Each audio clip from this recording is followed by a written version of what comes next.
ఓం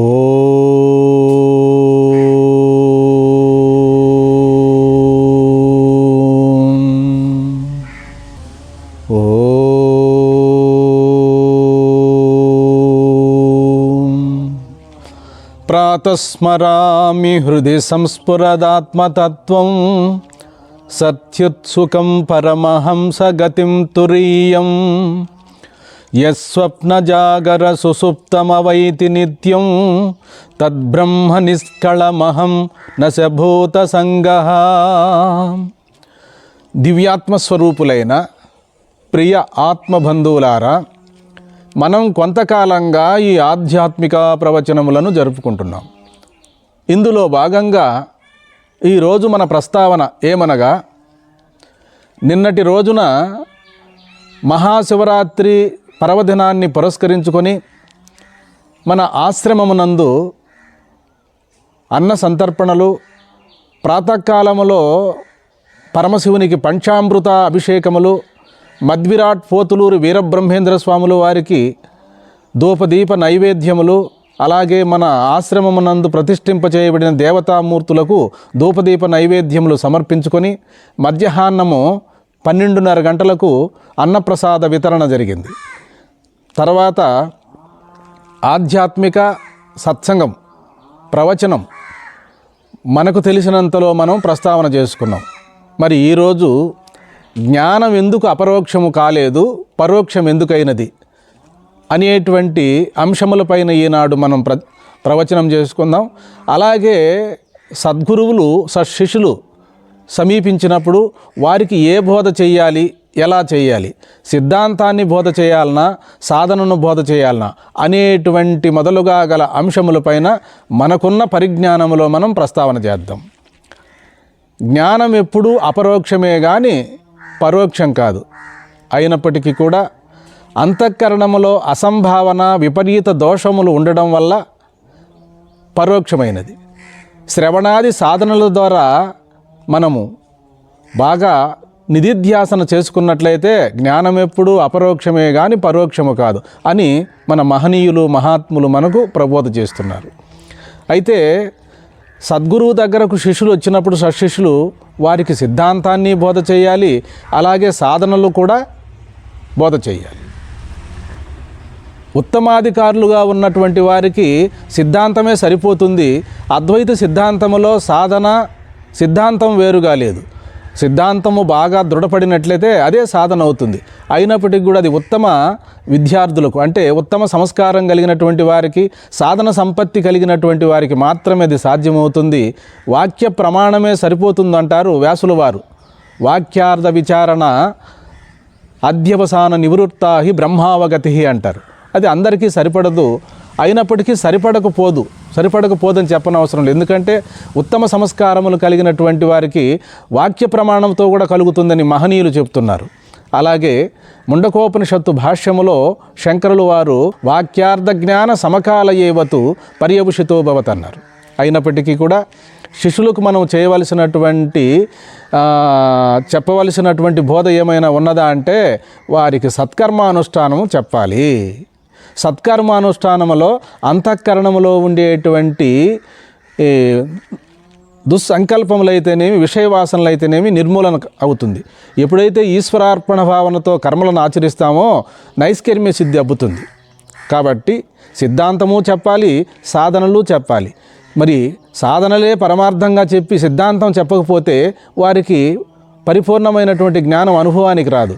సిద్ధాంతం అనేటువంటిది సిద్ధాంతము సాధన ఈ రెండూ కూడా మరి తెలిసినటువంటి గురువులు బాగా విడమర్చి చెప్పాలి. సిద్ధాంతాన్ని రుసు చూపుతూ సాధనలు బోధించాలి.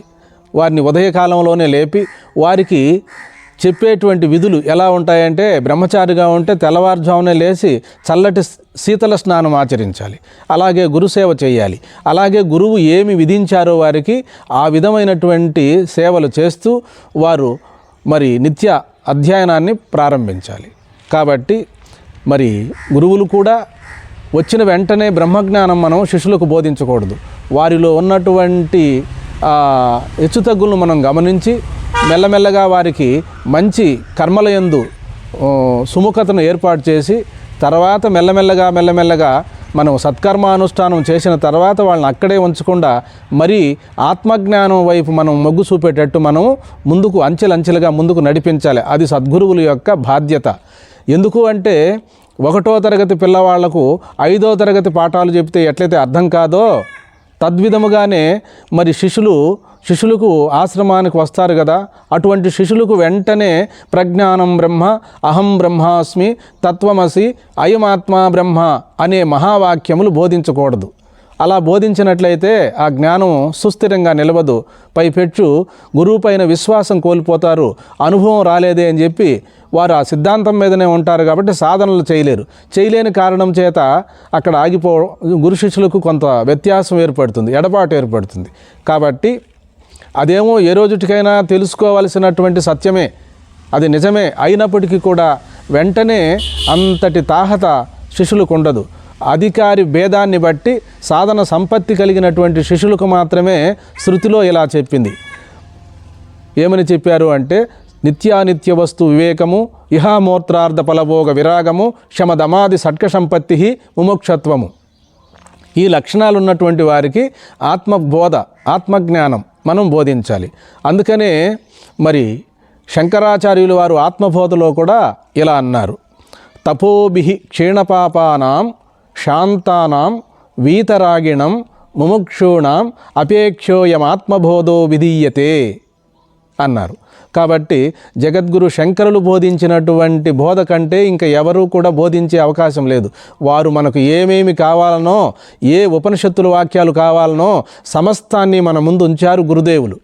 కాబట్టి మనము చక్కగా మరి మన సనాతన వైదిక సాంప్రదాయాన్ని, మన యొక్క మానవతా విలువలను కాపాడుకుంటూ గురు శిష్యుల యొక్క ఆదర్శాన్ని కూడా మనం నిలబెట్టుకుంటూ ముందుకు సాగాలని ఈరోజు నేను మీకు ముందు మనవి చేసుకుంటున్నాను. సర్వే జనాః సుఖినో భవంతు, లోకా సమస్తా సుఖినో భవంతు. మా శిష్యులు హరి ఓం. మా శిష్యులు రామతీర్థానందగిరి 4 సందేశాలు, మంచి వాక్యాలను అందిస్తారు. హరి ఓం.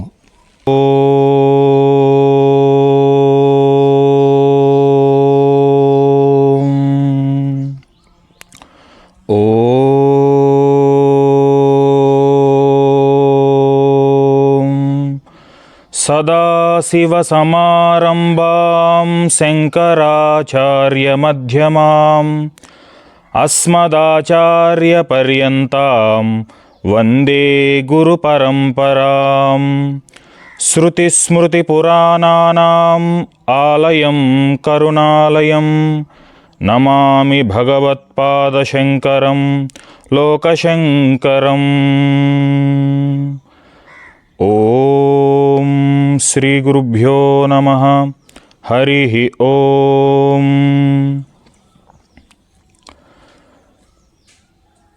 ఈశ్వరో గురురాత్మేతి మూర్తిభేద విభాగినాం వ్యోమవద్వ్యాప్తదేహాయ దక్షిణామూర్తయే నమః. ఈశ్వరుడు, గురువు, ఆత్మ అనేటువంటి శబ్దములు మనకి శాస్త్రంలో ఈశ్వరుడు వేరు కాదు, గురువు, ఈశ్వరుడు, ఆత్మ అనేటువంటివి 3 కూడా ఒకే శబ్దంలో చెప్పబడింది శాస్త్రంలో. కాబట్టి ఒకే ఈశ్వరుడు గురువు రూపంలో, ఆత్మ రూపంలో ఉన్నారనేటువంటిది ఈ శ్లోకం యొక్క అర్థం చెప్పబడుతుంది. కాబట్టి ఈ జనన మరణ ప్రవాహంలో నుంచి ఏ శిష్యుడైతే, ఏ ముముక్షువైతే, ఏ జిజ్ఞాసువైతే ఈ అనంత సాగరమైనటువంటి భవదుఃఖ సంసారంలో నుంచి బయటపడాలని అనుకుంటున్నారో, ఈ భవసాగరం నుంచి నాకు తరుణోపాయం కావాలని ఏ శిష్యుడైతే భావిస్తూ ఉన్నారో, ఏ ముముక్షువైతే ఈ పునరపి జననం పునరపి మరణం పునరపి జనని జఠరేశయనం ఇహ సంసారే బహుదుస్తారే కృపయాపారే పాహిమురారే అని శంకరులు చెప్పినట్టుగా ఎవరైతే ఈ భవదుఃఖం నుంచి బయటపడాలని అనుకుంటున్నారో వారు వారి జీవితంలో జిజ్ఞాసను పూనుకొని సత్కర్మానుష్ఠానం చేస్తూ ఒక గురువును ఆశ్రయించి, ఒక సద్గురువును ఆశ్రయించి వారి యొక్క సందేహాలన్నిటినీ కూడా, సంశయాలన్నిటినీ కూడా తీర్చుకోవాలని చెప్పి శాస్త్రం చెప్తూ ఉంది. కాబట్టి ఏ శిష్యుడైతే తాను శాశ్వత ఆనందాన్ని పొందాలనుకుంటున్నారో అటువంటి శిష్యుడు ఏం చేయమని చెప్పి భగవద్గీతలో భగవానుడు చెప్పి ఉన్నారంటే, తద్విద్ధి ప్రణిపాతేన పరిప్రశ్నేన సేవయా ఉపదేక్షంతితే జ్ఞానం జ్ఞానినాస్ తత్వదర్శినః అని చెప్పి భగవంతుడు గీతలో సెలవిచ్చి ఉన్నారు. కాబట్టి తద్విద్ధి ప్రణిపాతేన, ఒక శ్రోత్రియుడు బ్రహ్మనిష్ఠుడైనటువంటి సద్గురువును ఆశ్రయిస్తూ తద్విజిజ్ఞాసస్వ స గురుమేవాభిగచ్చేత్, శ్రోత్రియం బ్రహ్మనిష్టం అని చెప్పి సద్గురువును ఆశ్రయించి ఆ సద్గురువు యొక్క సమక్షంలో గురువు సేవను చేస్తూ ఆ గురువు నిర్దేశించినట్లుగా వేదప్రోక్తమైనటువంటి జీవనం గడుపుతూ గురువుకి శుశ్రూష చేస్తూ సేవ చేస్తూ వారిని మెప్పించి వారి యొక్క సమక్షంలో వారి యొక్క అంత్యవాసం చేస్తూ, గురువు యొక్క అంత్యవాసం చేస్తూ, ఏ శిష్యుడైతే పరిప్రశ్న చేస్తూ తన యొక్క సందేహాలన్నింటినీ నివృత్తి చేసుకొని కేవలం బ్రహ్మ విద్యని ఆర్జిస్తారో వారు ఈ అనంతమైనటువంటి సంసార సాగరం నుంచి స్వస్వరూపాన్ని తెలుసుకొని బయటపడతారని చెప్పి ఆ శ్రీ గురు బోధ వలన మనకు తెలియబడుతుంది. కాబట్టి ఏ మనిషి అయితే ఈ సంసారం నుంచి ఆనందాన్ని, దుఃఖాలయం అశాశ్వతం అని చెప్పి కృష్ణ పరమాత్మ గీతలో చెప్పినట్టుగా ఏ మనిషి అయితే ఈ సంసారం నుంచి బయటపడాలనుకుంటున్నారో వారు ఖచ్చితంగా ఒక సద్గురువుని ఆశ్రయించాలని చెప్పి శాస్త్రం చెప్తుంది. కాబట్టి భగవద్బంధువులారా, మనందరం కూడా ఆ గురువు సేవలో మనందరం కూడా తరిస్తూ గురువు యొక్క మార్గనిర్దేశకత్వంలో మన జీవితాన్ని కనుక గడిపినట్లయితే మనకి ఎటువంటి గురువు ఏం చెప్తారంటే, వేదప్రోక్తమైనటువంటి జీవనం గడుపు. మొట్టమొదట వేదం కర్మకాండలో సత్కర్మానుష్ఠానం చేసి యజ్ఞయాగాది క్రతువుల్ని, తపస్సుని, దానాది కర్మాలని, ఇవన్నీ కూడా సత్కర్మలన్నిటిని చేస్తూ తర్వాత ఒక దేవత ఉపాసనని చేస్తూ, ఉపాసనాకాండలో దేవత ఉపాసన చేస్తూ తరువాత చిత్తశుద్ధిని పొంది ఆ తర్వాత సాక్షాత్తు సాధనలైనటువంటి శ్రవణ మనన నిధిధ్యాసనాదుల ద్వారా సద్గురువుని ఆశ్రయించి మనందరం కూడా ఆ తత్వాన్ని తెలుసుకునే ప్రయత్నం చేయాలి. అప్పుడు ఈ దుఃఖమైనటువంటి సంసారం నుంచి బయటపడటానికి అవకాశం ఉంటుంది.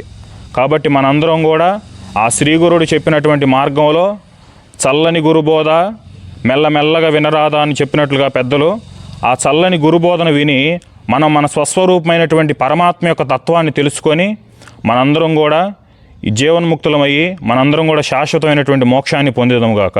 హరి ఓం తత్సత్.